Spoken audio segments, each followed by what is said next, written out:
Police ఉన్నారు అంతే. కానీ తిరుపతి రెడ్డి సార్ వెనక 3344 బస్సెస్ సెక్యూరిటీ ఎందుకు? ఆ తిరుపతి రెడ్డి సార్ ఎవరు? ఆ సార్ వెనకాల ఎందుకు సెక్యూరిటీ కదా?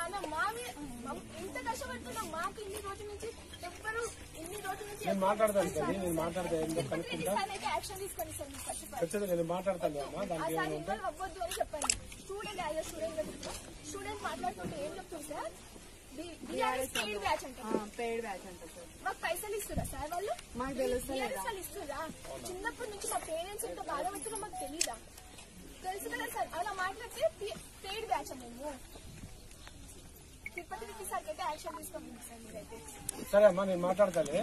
ముందైతే మీకు భయం వదిలేసి మీ ఊళ్ళో మీకు పని చేసుకుని మీరు యథావిధిగా నడిగి ఆపిస్తానమ్మా. నేను ఆఫీస్ చేస్తాను. వద్దు అవసరం లేదు.